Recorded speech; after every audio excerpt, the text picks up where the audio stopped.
You guys know trading cards? You know, the little pieces of paperboard. What even is that? That crush million children's dreams hundreds at a time. You know, you got your sports cards like baseball or football or sumo cards. You got your other types of cards like sketch cards or autograph cards or other pop culture cards. And then you got your big hitters, other than sports cards that is, like Magic, Pokemon, Sega Freaks, and Yu-Gi-Oh! Now I know what you're thinking.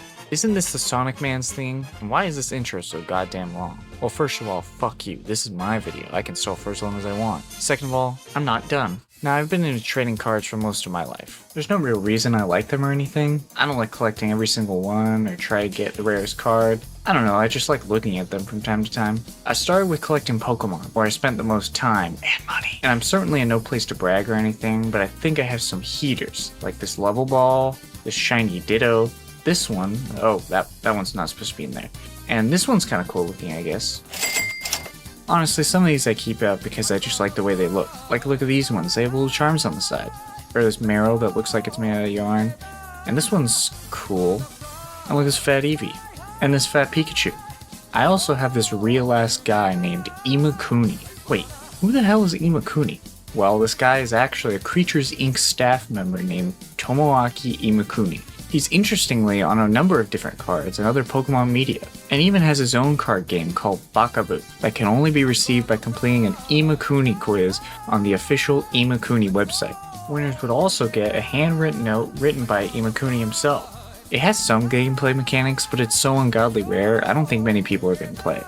If you want to check it out, there's a good page on the Elite forum that lays out all the cards and how to play. Speaking of weird cards, the other trading cards I collected as a kid were Garbage Pail Kids. They don't have a game associated with them or anything, they're just sticker cards. Garbage Pail Kids, as the name implies, was originally a parody on the popular 80s doll Cabbage Patch Kids, putting them in more grotesque or outlandish actions or situations. This series got a little bit of spotlight after they were released, mostly because of the more adult nature of the cards that were more so aimed at kids and teens. Among the preteen set, they are really hot. I like 2 Garbage Pail Kids. It also helped that they were banned at many schools and even banned from being exported to other countries. After the first couple of sets started in 1985, they decided in their stereotypical 80s minds that there needed to be an animated show and a live action movie. Like, these things are just gross. I mean, look at this gremlin. Get off my screen, you freak. Anyway, I also have a collection of cards for these from around 2014, and I enjoy looking through these once in a while. Yeah, they're a little childish, but then again, so am I. I was a particular fan of all the pop culture cards. Like, look at this one. That's not Mario, you dumbass. Or this card. Or this Mike Tyson card named Testy Tie. There's even a Minecraft Steve card. While the backs of most of them describe what type of card they are, some of them actually have giant pictures or even little comics on them. They aren't really laugh out loud funny, but there's a couple that gave me a good chuckle. I'm pretty sure Garbage Pail Kids are still around. I've seen them once in a while at stores. I'd say check them out at least. They're not for everybody, but I enjoy them. I even have some unopened packs, so if you care, here's some of them. Just a little editor's note, I opened the pack from the segment at the beginning, and I actually got this pretty cool metal card. I don't really have anywhere else to put it, so I'm just going to put it right at the end. So there you go, back to whatever I was doing. My newest autistic obsession, and the reason I made this whole video, is the Sega Freaks collection of cards. This was a smaller collection of cards distributed by Sega between 1996 and 1998, right before the Dreamcast. There were 3 selections of cards, and some extra ones I'll get into. These honestly look really good. Like, some of these cards are pretty well done, can even rival some Pokemon cards in how good they look, just as art. I will say though that some of these scans or whatever they used were not in the best quality. I can't say exactly why they look low quality, but they just do. I wouldn't feel bad at all if you've never heard of these cards because it's lumped with the many things during this time that never saw a release in the States, making Japan the only ones that got to see these masterpieces in person for a while. These also don't have a game associated with them like Magic or Pokemon, although some of them did come with games. Like Lunar Silver Star Story MPEG Man, also known as Lunar Silver Star Story Complete. Man, try saying that 5 times fast. Lunar Silver Star Story is basically your run-of-the-mill RPG on the video CD card peripheral for the Saturn, which lets you play video CDs, basically the predecessor to the DVD. This made videos able to play at a much higher quality in games and basically made your Saturn a full entertainment device like most consoles are today. This set was only part of the first pressing of the game, so the rarity is super high. There's also a set like this for the game Blue Breaker, another damn RPG in Japan, and they really do love those games over there. One interesting thing about this set is this version's numerical order doesn't complete the giant picture on the back in the correct order. There's also this special lucky card that doesn't feature any game on them. It doesn't even have a number. Not much is known about this card, just from how extremely rare it is. I don't really have anything else to say about it, I just couldn't find another place for it in the video.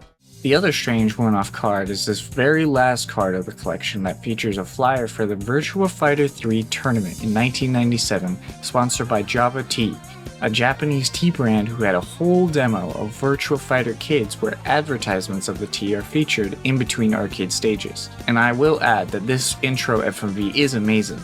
All the VF fighters are with their kid versions and even fighting each other, like the Jeffries headbutting each other and Kagemaru drop-kicking an actual child. Just thought I'd add that. This tournament was held over 2 months, starting with a qualifying round where individual Sega stores would hold smaller tournaments. The winners of those would then go into the regional qualifiers in different venues across Japan. After all those 48 people that won in the previous qualifiers would face each other in the final tournament in New Pier Hall in Tokyo. There was this whole event around it that luckily was recorded and put into a VHS that was put onto YouTube. These snippets don't really do it justice, so watch the whole thing if you're interested, it's pretty amazing. They even had most of the sets filmed, which is pretty awesome for the time. The winner of the entire tournament was a badass Taka Arashi player named Kurita Oyakata. I mean, look at this suave man who just won an entire Sega tournament and he's not even popping off. What a Chad. He got a sweet belt and trophy as well as this framed poster of Sarah. You can actually find this guy now on YouTube where he streams Street Fighter 6 and Virtua Fighter 5 Revo, and has a whole wiki page on the Fighting Game Player Wiki, which I guess he accrued a couple more wins as well. Of course he plays Deadly. What a Chad. These cards go over most of Sega's history and their more popular games at the time, like Virtua Fighter getting the first card and the most number of cards, Panzer Dragoon, and Sonic the Hedgehog. Some of you might even recognize these Sonic ones. That's because they're from Sega Harmony Covers, an internal magazine made for employees and investors. Most of these magazines are just business stuff and new games coming out, but some of them are actually pretty interesting. Like this page about different employees getting married, or look at this little merch section. Man, if I were an employee, I'd definitely lose all my money on this Sonic merch. I mean, look at these shorts, those are badass. Most of the documented magazines actually end with a little tidbit about Sega World, which is also ostensibly featured on one of the Sonic cards. This was their try at amusement parks filled with what looks to be a whole lot, judging from this map. There's a whole ass racetrack here. I guess, oh, holy fuck, Jesus. I would never go into this one if it has like Stanley Kubrick walls and tunnels, god. And look who's even on the first page of issue number 115. Anyway, these covers were actually seen in the gallery of Sonic Jam, Sonic Collection on the DS, and recently in Sonic Origins, if you have the premium version. Sonic also features the only set of cards that make a giant image on the back of the original 3 selections, displaying art from Sonic Jam, which had just been released. In addition to well-known Sega franchises like Nights into Dreams and Fighting Vipers, this collection also does have some deep cuts, like the second set of Selection 3 featuring Last Bronx, a 3D fighting game similar to Virtua Fighter and Fighting Vipers, but a little more grungy and hip, as the kids would say. I'm pretty fucking terrible at fighting games, so most of this footage is going to be pretty pathetic, so just bear with me. This game's never got a sequel or remake or anything, although it did get a re-release on the PlayStation 2 for Sega Ages. There's also a subset of cards throughout the collection that features pictures of real-life hardware, like some early arcade machines and their home console at the time. They also have some of their toys, like their first toy, the Robo Pitcher. Similar to the early Nintendo toy, this 1980s pitcher would fling little plastic balls and presumably you would hit them unless you were some little dumbass kid who didn't have coordination. They also have the Sega Pico half-book, half-video game console hybrid, which if you're watching a video about niche Sega trading cards, you probably know about the Pico. There's also a card of the Alex Kidd board game, Alex Kidd Miracle World Daiboken. It's based on the Alex Kidd and Miracle World Master System game. Although not much is known about this game, the point of the game is to collect the Sun and Moon Stone as well as the Hirota Stone and get to the goal. Players can even challenge each other through Janken Rock, or rock paper scissors, like in the game.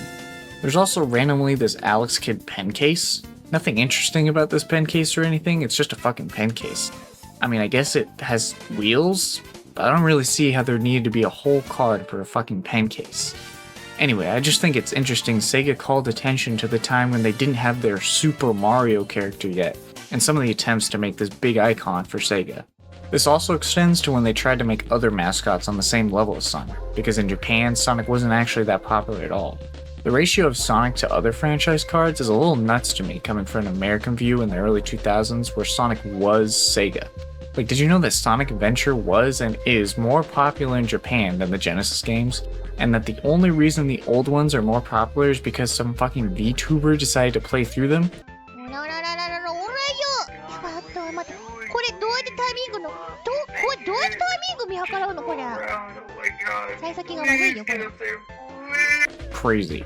There's this whole video by Mr. Fascinating about it, so after this, please go check that out. Anyways, that means other franchises get more spotlight in the collection than ye olde blue Hedgehog. One of these franchises was Clockwork Knight, which is featured in the third set of Selection 2.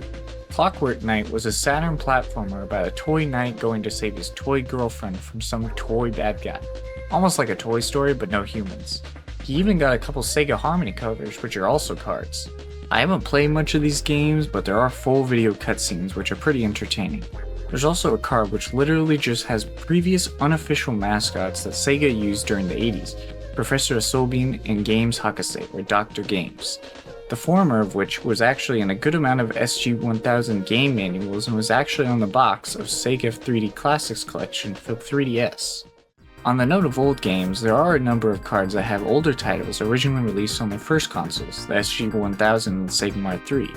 There are these ones for Hang On, Outrun, and Turbo Outrun, and these ones for games like Safari Race, Space Harrier, and Shinobi. I quite like the Afterburner 2 and Fantasy Zone ones. The full art really shows the vibrant game aesthetics. These other two cards are probably my favorite out of the whole collection just from how different they are from the rest of the cards. And Joypolis is actually another theme park that had locations all across Japan for a bit. Sort of similar to the Sega World amusement parks I showed earlier, Sonic even has art depicting them in Joypolis. Now I know all of you really care about what I have and don't, but this is the one pass I get to show off because I actually have the entire collection of Sega Freaks cards minus the first bonus pressing cards and the other bonus cards not part of the 3 selections. The reason I started collecting these is that this part of Sega's history is super interesting to me. I mean, I did a whole Sega Racing Games video, which part 2 will definitely happen, don't worry. But I also thought it was interesting because there's not a lot of info surrounding this stuff in Japan. And if you guys have any more info that you think is interesting or not really known, please put it in the comments. I read old forums and wiki pages on this in my free time, so I'm all ears to new Autist info. I've been rambling on long enough, but I just had to mention these cards from the game Advanced World War Seinen Taikoku no Kobu, an RTS on the Saturn set in World War II. I mean, what else do I have to say? That's Hitler. Oh, never mind, there he is. I can't read Japanese, go figure, so I have no idea what's going on, and there's not much about this game online, so if you can get more out of this gameplay, good for you. There are more games represented, but they're really all anime visual novel type games, and I honestly could not give 2 shits about those. Never mind, look at this anime waifu. If you really want to know what they are, there's a really good Sega Retro page on the cards, and I don't think this video would have even been possible without it because of how niche these cards are, so thanks Sega Retro once again. Anyway, that's all I got for today. If you want more scripted stuff, I'm sure I can find more autistic stuff to talk about, and even if you don't want to see them, too bad. I enjoyed making this one. And I know it's been a while, I just going through life honestly, and I haven't had much motivation to do another video, but hopefully I can fit a few in. So sub if you want to see more, and if you don't, that's cool too. I'm glad you at least watched this one. See you next time.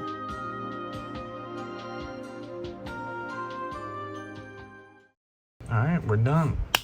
Yes!